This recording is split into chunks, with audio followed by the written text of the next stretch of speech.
Hello, my beautiful Aries. Welcome to your reading for the first half of March 2025. I hope you're doing well. We're going to start with some general messages first before we take a look and see what's going on for you in love. Now, I should mention I don't normally read for Aries on my channel simply because you guys don't tend to watch, and that's fine, but I was guided to do a reading for you today. I asked my deck, my astrological deck, which signs need a reading, and you were the first ones out. So here I am. I've done a bit of a pre-shuffle, so let's start there. I'm picking up on 12th house energy for you as you gear up to your solar return. Okay, your birthday's coming up. And what is 12th house energy? It's introspective. It's reflective as you take stock on what's happened over the past year since your last birthday. Okay, so you've got slow down and you have pause. You can break up any stagnant energy with laughter. We've got laughter, hope, and happiness. 12th house energy, it can be a little bit stagnant and you might feel a little bit held back, but your birthday is just right around the corner, and that's when things are going to start moving forward again. So you have the Angel of Addiction healing. Now this card is just talking about this being a time of positive transformation and healing. It's an opportunity for you to clear out the old and make way for a new birth year. So let's take a look and see what's going on for you in the love department.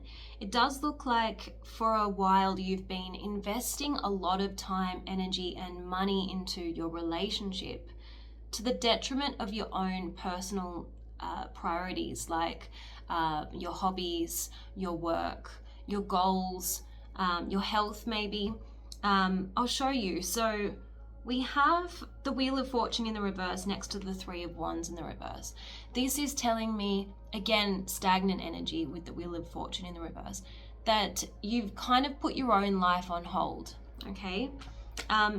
We've got the Nine of Cups in the reverse next to the Lovers. Now, what the Nine of Cups is talking about is your own personal fulfillment has kind of taken a back seat, okay? For the betterment of your love life, you've been pouring all of your time and energy into love. That's what this combination is telling me. And money, I feel like money, you've really poured a lot of your resources into a relationship.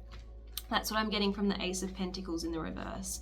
All the cards and the combinations are kind of pointing to that. We have the Knight of Pentacles in the reverse next to the Hierophant.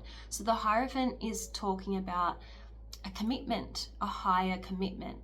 And the Knight of Pentacles in the reverse is a reflection of your lack of financial resources as a result of, pouring all of it into the relationship. That's what I'm getting, right? We have the Queen of Wands in the reverse. So your independence has suffered a little bit so that you can build a foundation with your significant other. The Six of Pentacles in the reverse is that kind of energy of, it's about pouring all of your money into something and then not having as much in another area, okay? So that's what I'm being shown. So I feel like the times are shifting. You're being called to move forward in a new direction. We have the Judgment card, which is, the angel blowing the trumpet. It's signaling it's time for you to progress in another area of your life.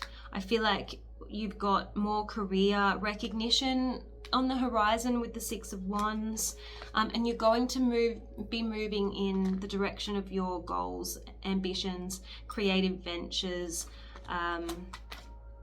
and things like that. That's what I'm being shown, okay?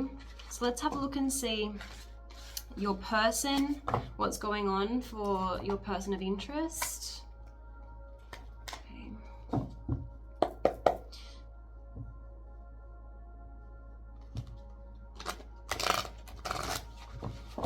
Sorry, 1 second, Aries. Let's see, angels and spirit, please show me Aries' person of interest. Show me the other person and their dominant energies. What's going on for Aries person in love?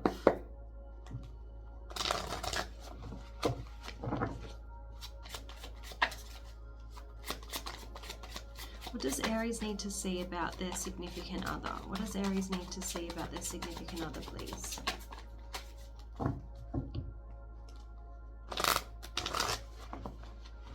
Yeah, so we have the Empress. So I do feel like your person has been on the receiving end of your generosity.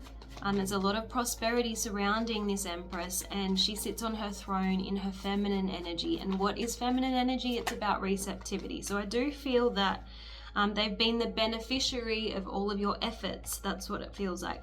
And sometimes you might see them as a little bit maybe ungrateful or like they don't fully appreciate the sacrifices that you've made, is what I'm getting with the Four of Cups.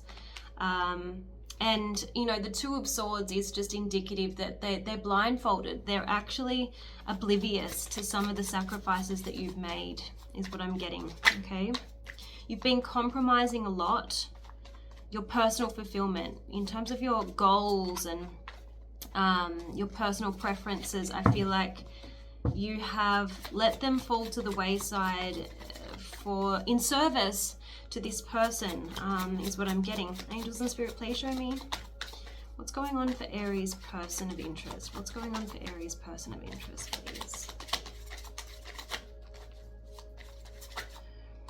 Yeah, I feel like some of you have been relinquishing some of your power to your person because they're in the Magician's seat. So the Magician has all the tools to get what it is that they want.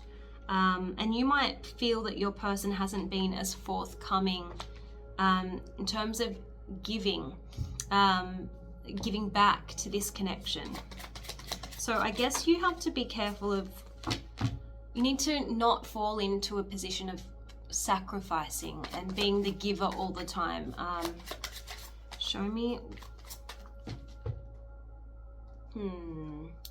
I'm drawn to a different deck. Let's see what your guidance is when it comes to this connection. Then we can see what other decks Spirit wants me to use. What is the guidance, please, for Aries in love?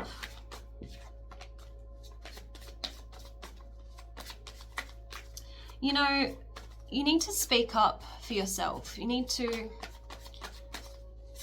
if you're needing more support from this person, you should ask for it, okay? Because you've got a card here that says, if we were to share our real feelings, including what's making us feel afraid or ashamed, we would find that our realness and integrity would inspire others and move them towards us. So I just finished saying that your person doesn't seem like they're all that forthcoming. Maybe they're used to you being the strong one, but if you have the courage to be vulnerable and say, hey, I really need you to, I need you to step up here. I can't do this all on my own. You know, I feel like it would be beneficial. Angels and Spirit, please show me what does Aries need to see when it comes to this connection.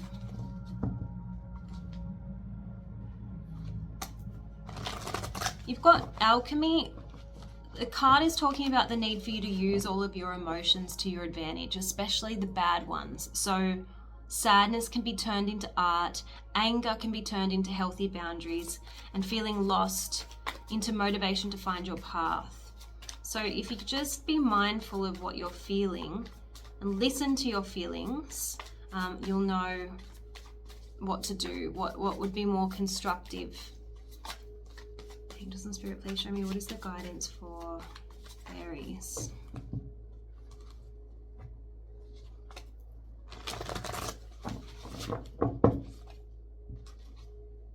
Now, instead of jumping to conclusions and getting frustrated with your person for maybe not being as generous as you or as understanding of your sacrifices, you've got a card that says, see the good in everything and be open to gaining an understanding. And then ask yourself, is this worth fighting for? I definitely feel that a sit-down conversation would be beneficial, because you've got a card that says clarification of our own and the other person's feelings effectively deals with 85% of all conflicts. So talk about what's going on for you. And then don't forget to reaffirm your partner, because without them, you'd be suffering, all right? So Don't let it be an attack. Just sit down, try to understand this person's perspective and see how the two of you can move forward. What's the guidance for Aries, please, in the first half of March 2025? Yes, speak from the heart and you'll open the gate for others to speak from theirs. This is all about communication. Some of you will be deciding to move off in a completely different direction because you feel that this might be a bit of a one-sided relationship. That's why this card says, I choose me. Don't settle for less and don't get distracted by time wasters that take you off track. So this is exactly what I've been saying. This relationship has been diverting you from the things that maybe you used to do before this person came along, and you haven't been dedicated to your goals and your priorities.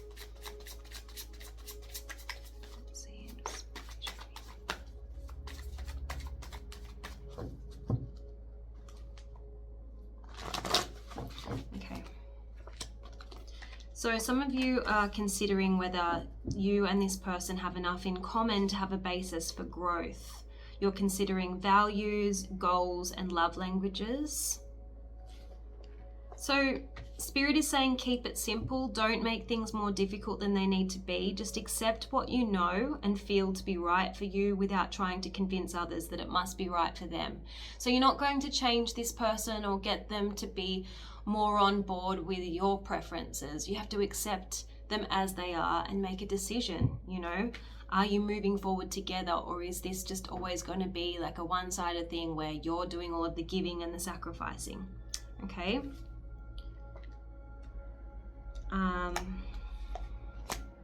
And there is a sense that, you know, this person is triggering anger, and that's understandable. But remember to listen to your feelings. They're messengers, right? Anger is simply an attempt to have the situation be moved our way, and sometimes also to make the other person feel guilty. But instead of getting angry, just start talking about what you're feeling.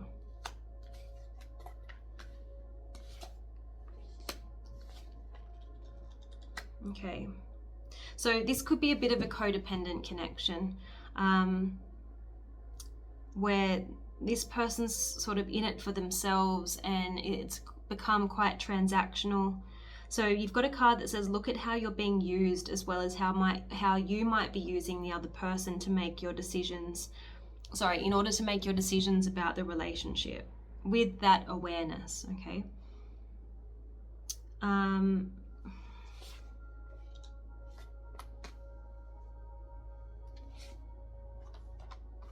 Yeah, so keep communicating until everyone feels as if they've won. Don't stop at compromise. So you're over-compromising in this situation, and you're always in a sacrifice.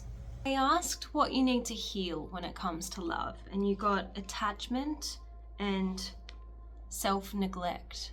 So attachment is sort of like the devil card in the tarot, right? It does tell me that there's a codependent dynamic between you and your person. All right, now it's talking about attaching ourselves to people, things, places, and becoming sometimes so dependent on others that they turn into our only source of contentment and comfort.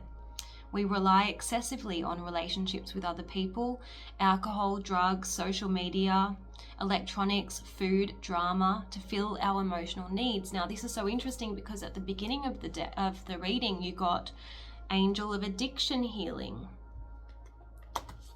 So our attachments can sometimes become so powerful that they control our lives and can destroy us in the process.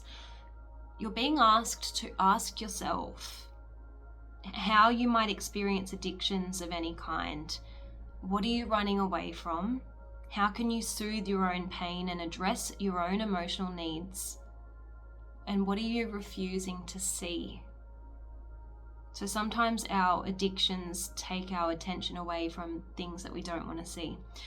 The affirmation is, I pay attention to the needs of my heart, I listen to my pain, I see reality as it is, and I seek help when necessary.